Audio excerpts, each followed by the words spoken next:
Oh no! How to handle the no in F&I. That's what I'm going to share with you right now. The best way to handle the no. After you give a wonderful presentation, how many times you gotten the no? Hey, which option works best for you, Mr. and Mrs. Jones? And look at it and say, none. Had it before, never used it. I'll take my chances. I don't want it. I don't need it. My friend's a mechanic. I was told not to buy it. It's my third whatever car. I never had a problem in the past. Do I have to let you know now? Can I think about it? That all is a no, okay? Let me tell you a quick story as to how I embraced the no, because you got to embrace the no. When I was a sales consultant, I would work a deal and the customer would say to me while I was working the deal, hey man, I want a lower payment. And I would immediately go to the desk and I would say to the desk manager, my customer wants a lower interest rate, because I didn't want to cut into my gross. So I translated the lower payment into a lower interest rate. And I often got the lower interest rate, go back to my customer and say, hey, I got great news, Bob. I got you a lower interest rate, lowers your payment by $12. What do you think now? And the customer would say, hey, sounds great. I appreciate you working hard for me and I'll take the car. So that's how I embraced the no back then. Hey, sales, F&I, sales management, BDC, fixed ops.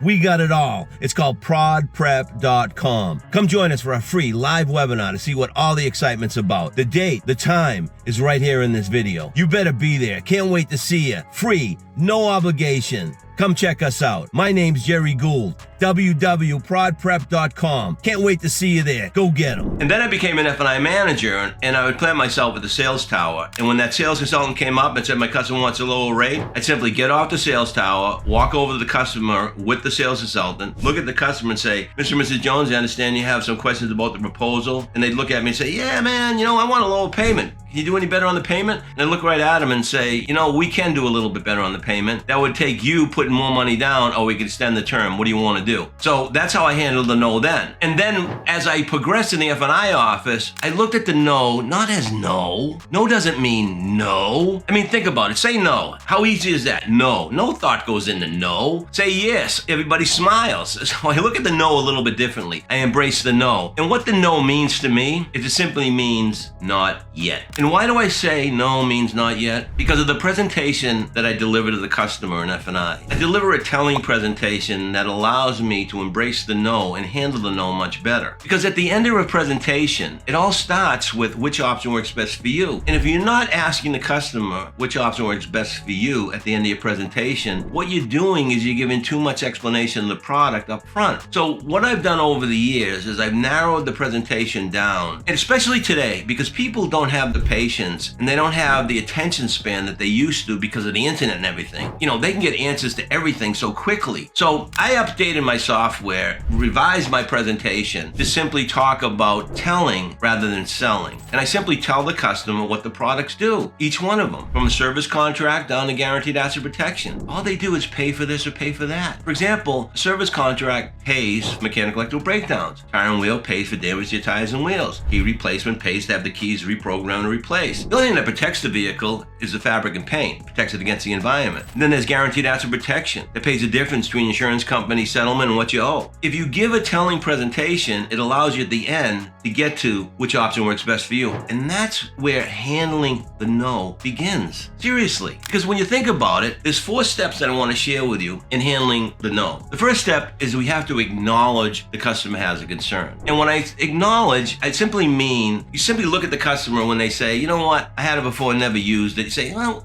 I get it. You probably feel you wasted your money. Or, that's a good point, having it before and never using it. I'd probably think twice about getting it this time. So that's acknowledging their objection. How about, I appreciate that you had interest in it before, never used it, and I can see why you wouldn't have interest in it today. But, and then I'll get into the next step in a moment. I understand your concerns. Having had it, not used it, certainly be a concern on my mind as well. And you know what? I've often felt that way as well. I bought things and never used them. I felt probably the same way you do. You probably felt you wasted your money. So the first step is to acknowledge the customer has an objection. Acknowledge the no. Embrace the no. The second step you want to do is you want to side with the customer. Use a little empathy, perspective talking, and you want to ask for permission to move forward in your rebuttal. And how do you do that? Simple way, okay? So you start with the acknowledgement. I understand. I get it. Had it before, never used it. That would kind of make me think about it twice as well. But there may be another way of looking at it. Do you mind if I share something with you? Or I wouldn't expect you to buy anything if you didn't see a benefit. Do you mind if I share something with you? So all you're doing by siding and asking the customer to move on with the rebuttal is you're giving a little empathy, but you're opening up a dialogue. See, Go back to the presentation. Tell them, don't sell them. Save the selling for when the customer says no. That's how you embrace the no. So the first step, acknowledge. Second step would be decide and ask. And the third step is that you have to create somewhat of a need, a subtle need, a great need, and then you have to satisfy that need with an explanation as to why the customer should proceed with the purchase. So how do you create and satisfy a need? Well, you may want to ask the question, I'm surprised you had no interest in the vehicle service contract. What's your understanding of the factory warranty? And that's when you would explain the factory warranty. All too often, I see F&I managers, the first thing they say to the customer before they give a presentation is, my job is to review the factory warranty with you. Or the sales consultant, did they go over the factory warranty with you? I'd like to review it with you. And then they tell the customer what it has, what it doesn't have, and why they should buy another service contract. I think that's a waste of energy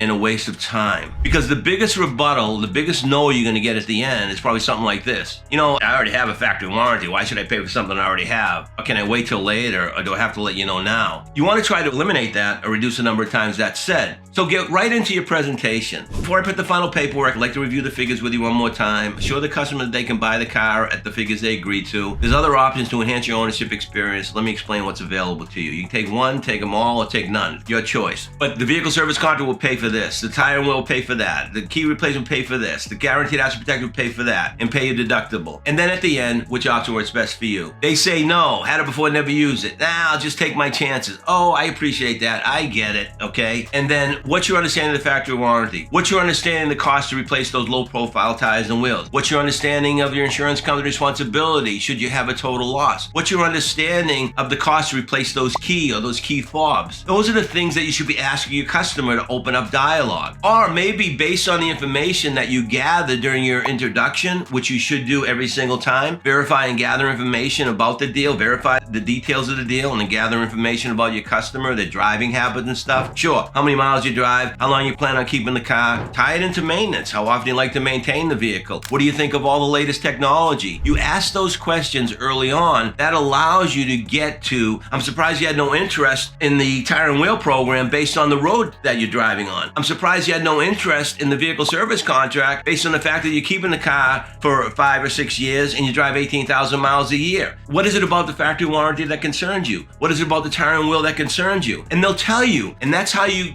learn how to create that need. Because once they tell you the true objection, you're able to handle it that much better. So remember, acknowledge. I get it. Side with them. Maybe another way of looking at it. Mind if I share something with you? And then create that need. What's your understanding? How about this one? Acknowledge. I get it. Side and ask. Maybe another way of looking at it. Do you mind if I ask you a question? What's your understanding of the factory warranty? What's your understanding of how it costs to replace those low profile tires and rims? What's your understanding of your insurance company responsibility should you have a total loss? What's your understanding of your responsibility at lease end? Those are the questions you ask your customer to open up dialogue. And then if they gave you information, like the miles they drive, or the roads they drive on, or maybe they've had bad experiences in the past with a guaranteed asset protection claim, I'm surprised you had no interest in the guaranteed asset protection based on what you told me earlier, okay? And then again, what is it about a certain product or the certain option that concerns you? Let them tell you, and now you're able to handle their objection that much better. So you want to ask for the business. That's step number 4, obviously, okay? Sign here. That's the best way to ask for it. Now that you see the benefit, doesn't it make sense to enroll in the program? But there may be another way of looking at it, okay?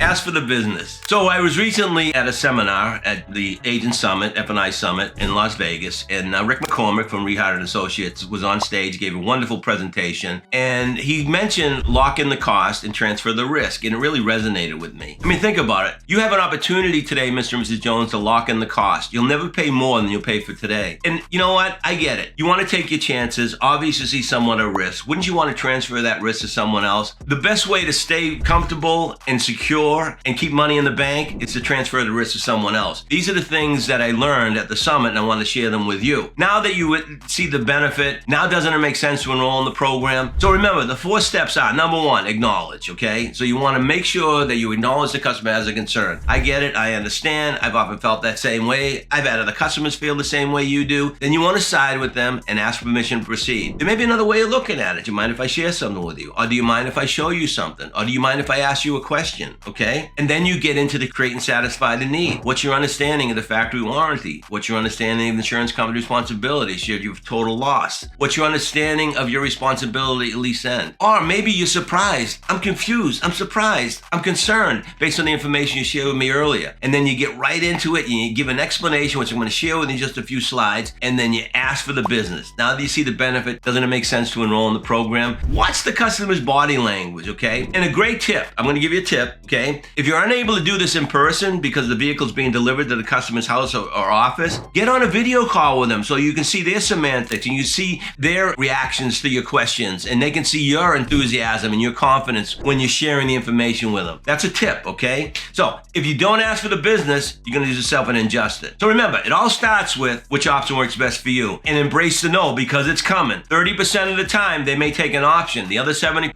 of the time, they're saying, no, I don't want anything, okay? One way or another, okay? They're going to say, I had it before, never used it. It's my third Honda. My friend told me not to buy it. My friend's a mechanic. Do I have to let you know now? Can I think about it? And then get right into the 4-step objection process. Now, doesn't it make sense to enroll in the program now that you see the benefit? Do you have any other concerns? Now that you have no other concerns, doesn't it make sense to enroll in the program? Those are the 4 steps to handling the no. Now, if you really want to dig in deep, you want to make the shop be your friend. You want to illustrate it. I have a number of illustrations here. I'll explain them one by one. That lease illustration on the top corner shows normal wear, excess wear, and physical damage. Everybody has a responsibility. The normal wear is the lease company's responsibility. The physical damage is your insurance company's responsibility. But you have a responsibility to excess wear, and you're stuck in the middle. And then the loan, the guaranteed asset protection, just draw that graph and then show them that gap, okay? And then write gap and scribble it all in there and say, you're responsible for that difference between the insurance company settlement and what you owe. And that gap is going to get greater as the loan gets paid down. The only time that the gap is minimal is the first few months of ownership and the last few months of ownership. You're stuck in between. So this is why you should enroll in the guaranteed asset protection. And then there's the frequency of repair rebuttal, where you draw that graph. On the top, you put 3 years, 36,000 miles, and then you write the years that the customer's going to have. And you explain to the customer that the reason why the manufacturer limits the liability to 3 years or 36,000 miles is because the frequency of repair increases as time and miles go up. And then you draw that line and say, draw a circle. You're going to own the car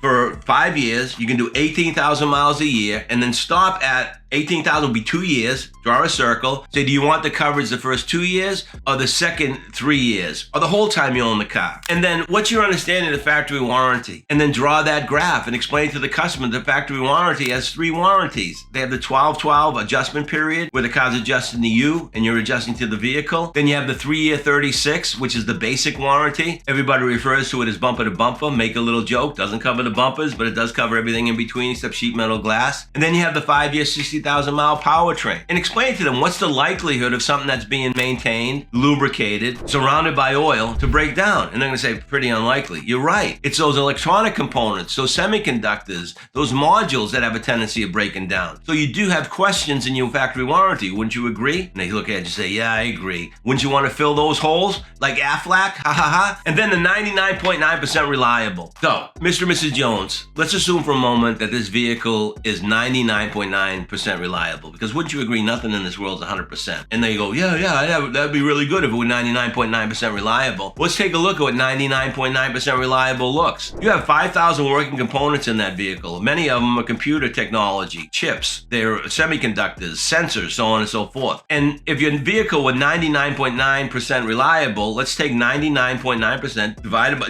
5,000 components. That means that you're going to have 4,995 components that are going to be reliable. That's pretty good, isn't it? But let's look at the cost to repair these things, because everything's going up, If you have 5 components at the average cost of $550, that's $2,750, and that's on the low side. Now think about it. The service contract's $2,800, peace of mind, and it covers you for the whole time you own the vehicle. Even if your vehicle's 99.9% reliable, don't you think you could run into challenges with it, and need the service contract? So again, I want you to illustrate it. And if you want more information on how to illustrate, just go to www.prodprep.com or visit my website and I can give you some more information, www.gerrygould.com. The other thing that you want to do is you want to drive it to the money. That's one of the first things you want to do. Always drive it to the money. Because let's face it, everybody wants the programs. The problem is they don't want to spend the extra money. We know they want it. They just don't want to spend the extra money. And you explain to them that everybody budgets monthly and everybody spends daily. daily. Seriously, think about it. You put enough money in the bank to pay your car payment. You put enough money to pay your insurance, your rent, your mortgage, your food on the table, your electric, whatever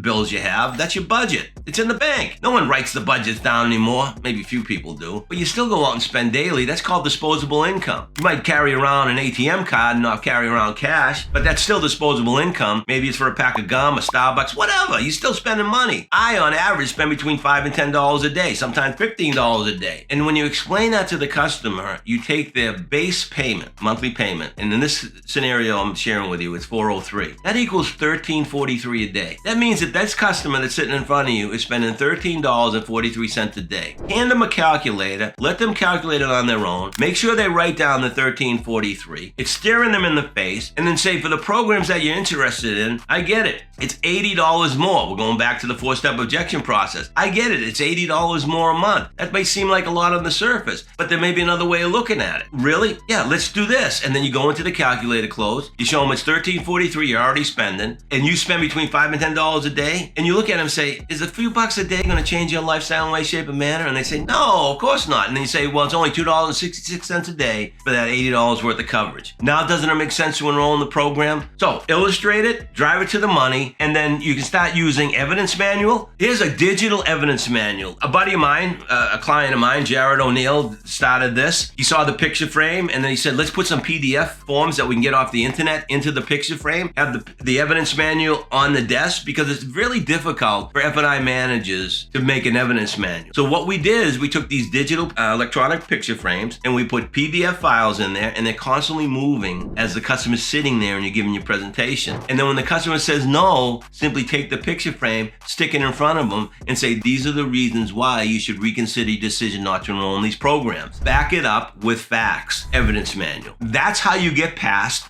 the no. I got a better idea, okay? Back it up with props.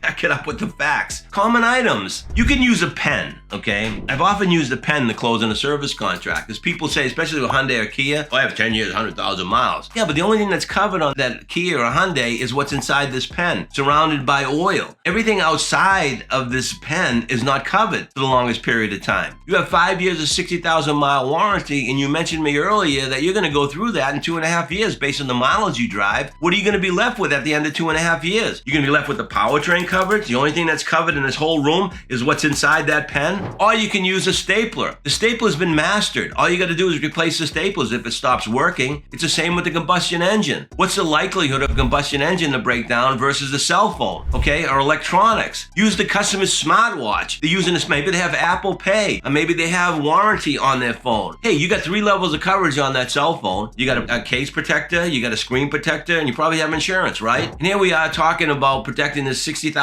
vehicle you're buying. Throw the calculator at them and do the calculator close. What's the golf ball for?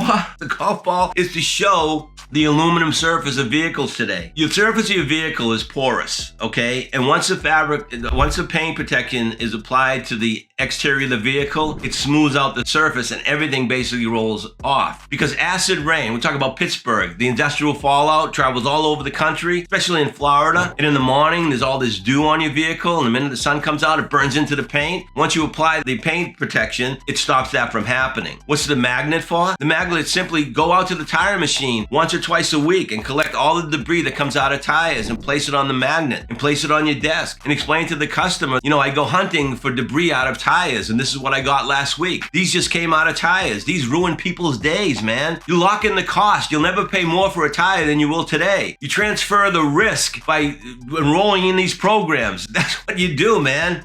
And then the thermos, go and buy a cheap thermos. Cost you maybe $10. Beat the hell out of it in your office, put it on your desk, and people are gonna look at your thermos and say, man, that thermos is beat up. Yeah, that happens in my office. Can you imagine your poor car out in the elements? That's how you get past the no. So illustrate it, drive it to the money, use a digital evidence manual, and use props, okay? But don't make your office look like Sanford & Son. That's how you get past the no. And then no means now, okay? Listen, everybody, if you like what you heard, check out www.prodprep.com.